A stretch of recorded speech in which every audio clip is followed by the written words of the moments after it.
Okay, so most of you should have read through that really quickly. We're at chapter 6. We're looking at the case study at the first of this. Sorry for those of you that are homesick. Hopefully you get better soon and get with us. Tell me what you thought. What's going on there? What'd you learn from that little bit? What? Don't get croup. Okay. Anything else about that? Yes. The outside help. Why would the outside help? Oxygen. There's another reason. Yes. Did the cold air slow down the molecules? The cold air actually helped in reducing the swelling. Okay, so let's go to the end. It says here the follow-up to this case study appears at the end of the chapter before the concept summary. So head there real quick. I want you to read the case. It's just a little teeny bit on page 203 in your book. Okay, read it and discuss it with a partner. So pair share here for a second. We've got a variety of people going into the medical career here. So you've got a parent wants to stay with their kid. They used to take the kids, and parents weren't allowed back in the ER or back in anything except for visiting hours. Now they're allowed to go with them. So looking at the case study that we just did, the reading that you just had, give me some of your feelings. If you're going to be a nurse or a doctor in this situation, what would you be looking for? If the parent could stay, parent has to Like not how they're reacting. So like what? Like if they're freaking out or if they're calm. They're freaking out or if they're calm. Okay, how the kid's reacting to them too, right? Because a lot of times the kids come into the emergency room, it's the parent caused why they're in the emergency room, and so the kid is more frightened with the parent there, right? So you got to look at what is going on with the kid too. Now, if the kid's going downhill really fast, the parent might be calm right now, but might freak really quick if all of a sudden he has blue around his lips, he's not breathing, and you've got to intubate and do stuff like that. That's going to start freaking out the parent, right? So you've got to have a way to move them out of the situation, right? Okay, so a lot of that we're doing today are in this chapter. The states of matter is what it's called, but it's all about gas laws and all about how gases in the body work and how we're able to transfer going back and forth. Okay, so let's look at this first thing right here. Do calculations based on the property of density.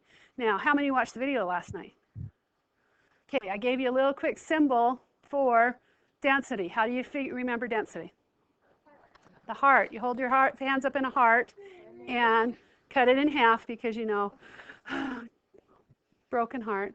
So on the top, it's going to make an M, and on the bottom, it's going to make a V. So I always remember mass divided by volume. That's your dense if you're in love, right?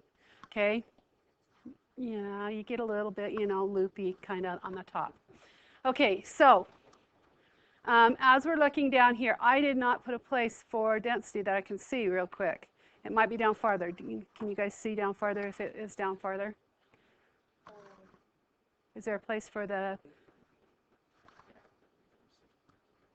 Okay, so we'll just go with what it says here. I heard somebody telling me what the two elements that were liquid on the periodic table were. There's only two. All right, what are they? Mercury and bromine.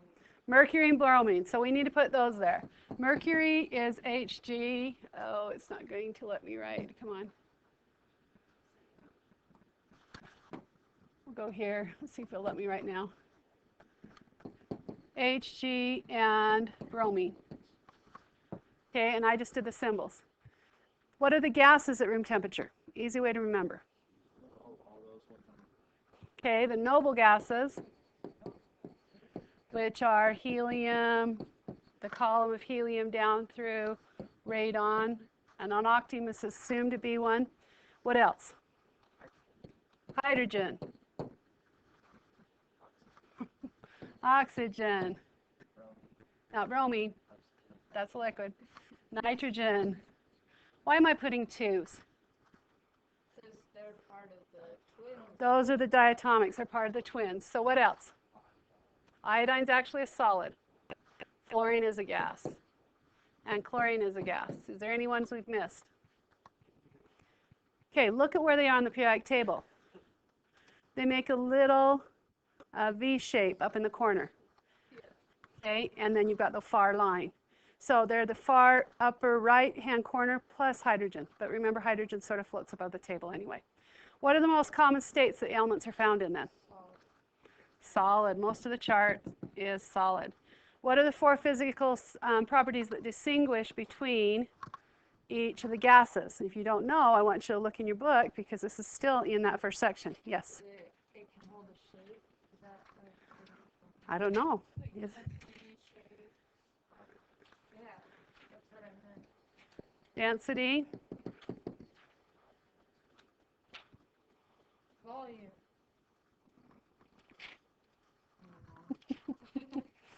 Okay, back up to, I'm in chapter 5 with you. I thought volume was. This is chapter 5. We just finished that. Shape. Okay, so you're right in chapter 6, 1:1. There's a table right there. What does it say? Density, shape, what else? Compressibility. And what was the last one? Thermal expansion.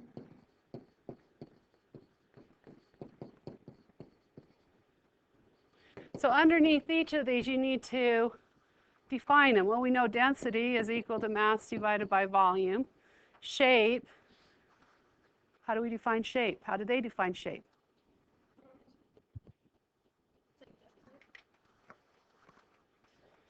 So it's definite or indefinite, right? So if it's indefinite, it takes the shape of the container. What about compressibility? How do they define compressibility? It's in your book, top of the page, 179. How do they define it? So pressure change influences volume.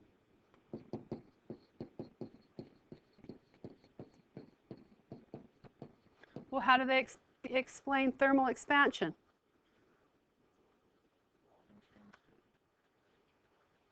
Okay, volume change due to temperature.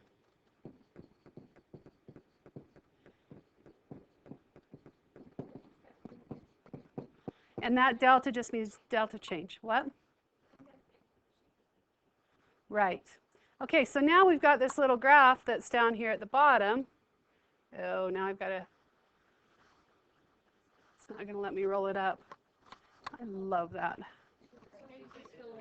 It just did, just because I complained about it. So, yeah. Just fill in the chart. Fill in the chart, yep.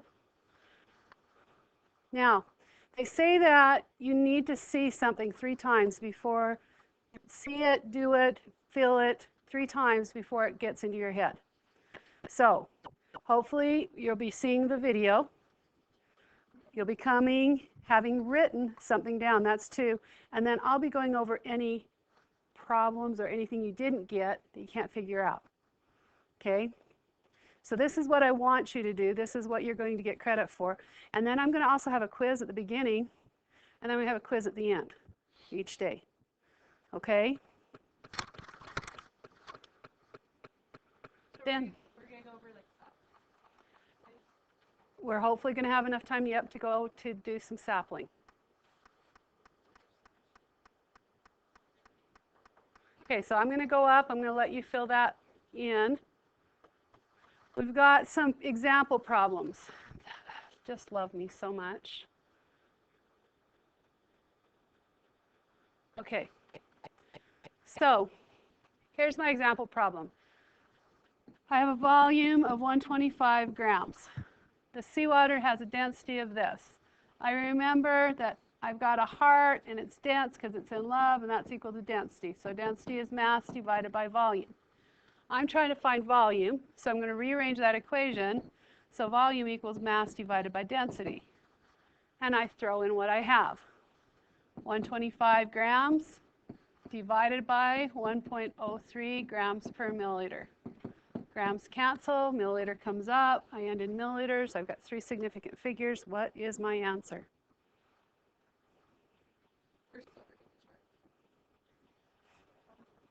121. Okay. Copper metal has a density of this at 20 degrees Celsius, and this at 100 degrees Celsius. Calculate the change in volume that occurs when this volume of copper is heated from that to that. So I'm going to have to calculate the volume at the lower temperature and calculate the volume at the top temperature, and then just subtract the two volumes. So I've already got the equation up there. The volume, I'll just put 1, is equal to the mass 1, whoops, density. What are we trying to find the change in? Change in volume.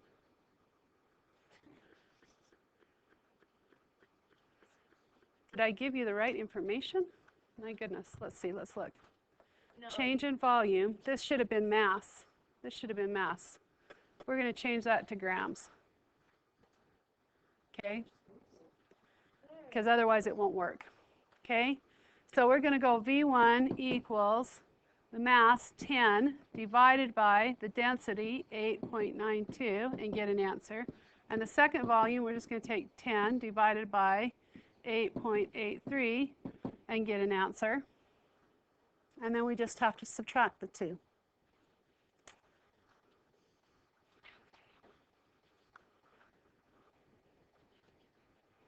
And the unit would be in centimeters cubed, which is also a milliliter, which also is known in the medical community as a cc. Okay? So what have we got for the top? 1.12. Anybody got a second one?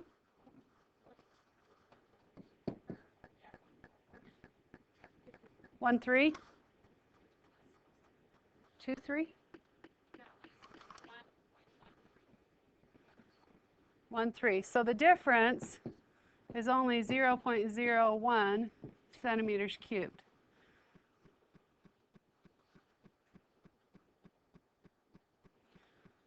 Okay. In the video last night, I gave you some ways to remember the kinetic molecular theory. Does anybody remember how? Toddler rules, okay. And we're going to make everybody sick that's watching the video because I can't get that under control. Okay, the toddler rules. So, what are some toddler rules? If you're a toddler, you're usually under 5. That's how you remember it. Now I have 5 rules that I've got to do. So what are the 5 rules?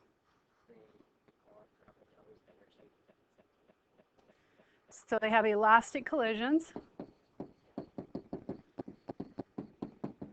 meaning that energy is not given up or taken in. Now these kinetic molecular rules are for ideal gases because everybody thinks toddlers are just so cute. Okay, they're ideal. Okay, so you got elastic collisions. In other words, when they fall down, they get right back up as long as nobody's looking and goes, oh, are you okay? They're fine. They get back up. They go do whatever they're doing. Okay, what else?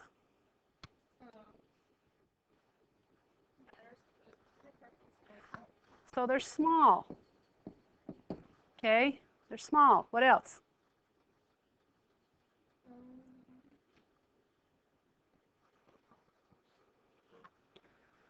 Okay, they have potential energy that is directly proportional to the kinetic energy, which is temperature outside. So what this means is if it's hot outside, toddlers want to be outside and play. If it's cold outside, they want their blanket and they want to snuggle. Not so much energy. Huh? That's like everybody. Okay.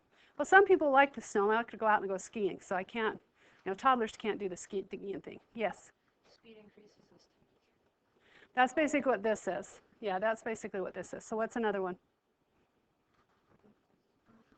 Constant random straight line motion. Constant, random, straight line motion. I can attest to this. I have a little grandbaby that was there last night, and he sees something and he goes right to it. And you go, no, no, and he's like, And then he turns and he finds something else and he goes straight towards it. The gas knobs on my stove were one of them. I had to take the gas knobs of my stove off. And then it was like, oh, and he finds everything in the house that you thought you had cleaned up. But he just goes straight towards it. It's like he has this radar. But then the minute he gets there and he's going to grab it, he looks at you and goes, no, no, no. And then he goes for something else. Okay, so straight line, random motion. I don't know where he's going next. I can't stop it. I've got the baby gates up as many places as I can get them. Okay, but, okay, there's one more. What is it? There's one more. Look at your five. Toddlers are let's say they're not attracted or repelled by anything.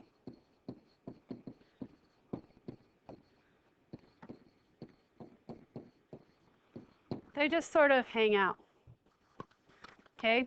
So my favorite story is when my kids were younger and we went to the grocery store and they hadn't seen very many colored people.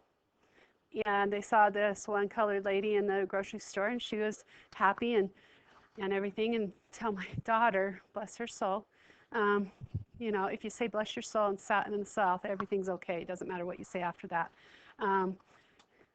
She says, Mommy, how come that lady doesn't have a bath? Oh, geez. Doesn't take a bath. It's like, honey, that's just how her skin is. And she's here to hear it. And I'm like, okay. They're not attracted or repelled by anybody. Somebody could have tattoos from top to bottom, lots of earrings. They say, wow, how did you get those things hanging from your ears? Your mommy's going to be mad at you. You colored all over your body. You know, so they just don't have any idea. So attracted or repelled, they're not attracted or repelled. They just hang out. Okay? All right, so let's talk about the rest. Kinetic energy defined. What do you think? This is the energy of motion, right? So kinetic energy is energy in motion. Potential energy is stored energy, okay? Stored energy. Cohesive forces. If you're cohesive, you're what? You're sticking together, you're cohesive. You're cohesive as a group, you have one purpose. What if you've got disruptive forces? They're forcing you away from each other, right? They're causing problems. They're the one that is not in the group, that doesn't want to do what everybody else wants to do. They're the one that wants to do something else. Okay, disruptive forces. So what's the energy? What's the equation for energy? I'm not writing all these down. I'm just talking you through. You put them in your own words, process it through your brain. Okay, put down the what you think you want to put down. If you want to look in the book, you've got actual definitions. They're on the side bars, which are a good place to look. We're starting about 180, 181 right now, okay, in your book. All right, so the equation for kinetic energy. Kinetic energy equals 1/2 mass times velocity squared. That is not volume, that is velocity. It's a lowercase v, okay? So here we have a ball that's being thrown up in the air. Goes straight up, falls back down, and is caught by the person who threw it. Describe the changes in the form of energy that occur to the ball from the time it is thrown until the time that is caught. So if we have the ball right here in his hand before it goes up, potential or kinetic? Okay, so that point is potential energy. As it's being thrown up, kinetic, because that's motion. When it gets to the top before it comes right back down, potential, good. And as it's coming back down, kinetic, and then when he catches it again, it's potential, because we've stopped it. So anytime we've got stored energy, we're going to have potential energy. So when I move it and it starts to move, we're going to get kinetic. Now you can either do it that way or you can actually write it in words, whichever is easier for you at this point to describe what's going on so you know what's happening. Okay? I'm going to scroll this up. I'm going to try. Sorry for those of you watching it. Wrong way. Try again.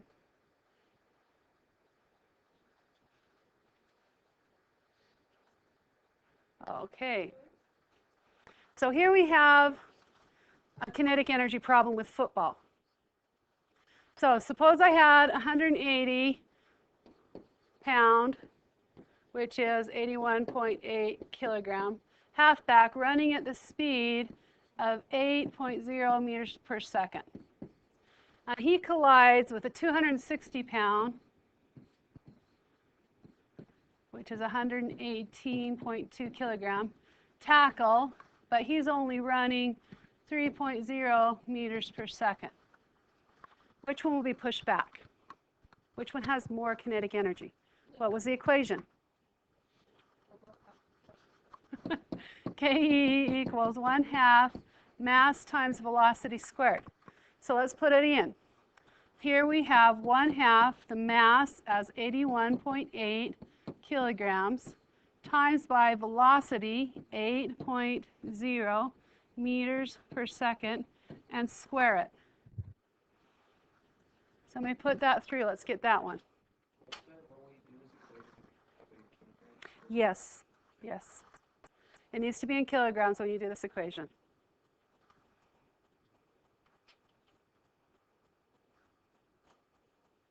Because a kilogram meters squared per second squared is a joule. And that's an amount of energy, which is kinetic.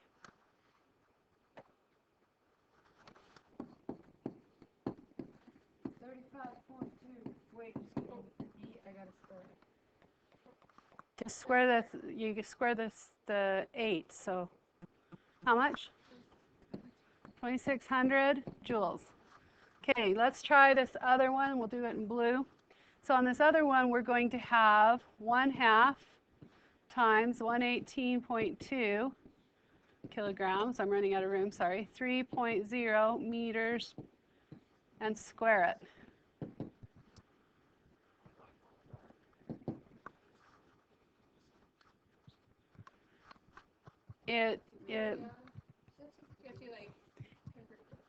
If she doesn't, it'll be grams, and all you have to do is divide it by 1,000. Okay, so what do we got here? 530? 530 joules. So who's going to get pushed back? The big guy. The big guy is going to get pushed back because he doesn't have as much energy. Then he's going to feel sad. Okay, so the big guy is going to get pushed back. This one right here has more kinetic energy. This one has less. Okay, and if we wanted to say how much more we could do that, this one has 270 joules more. That's a lot more energy. Okay, which would have the greater kinetic energy? Hydrogen molecules traveling at a velocity of 2v or helium atoms molecules traveling at a velocity of v? Well, hydrogen's mass is 1. What's helium's? 4, right? About.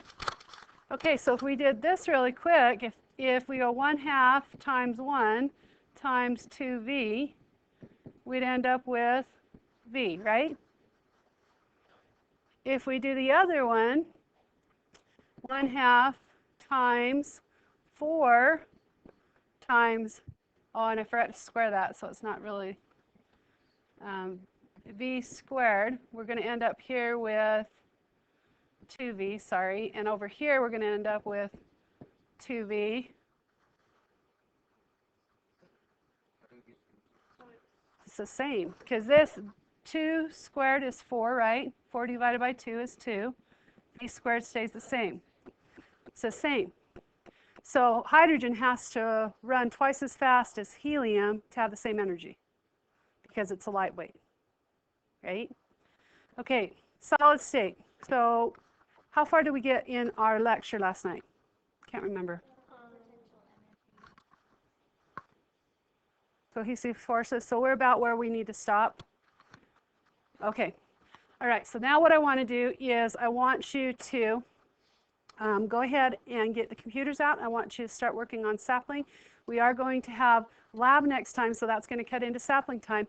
And I'm not going to go through everything like I did today, word by word on your thing, because I want you to watch the videos, get as much as you can out of it, and then if you can't get it from your book, then I can answer the questions. Does that make sense? Okay, so I want you to be a little bit more pulling stuff out. figuring it out for yourself, getting it in your head, and we're going to go step by step because I'm finding out that you guys are procrastinators, okay? And if you don't get it done by a certain time, if I don't have you give little deadlines, that by the time the test comes, you're all going, what? Sapling's going to be down tomorrow, but I've got 5 saplings to do. So we're going to work on that so we don't do that, okay? So back one is open, just push the silver, and let's get going.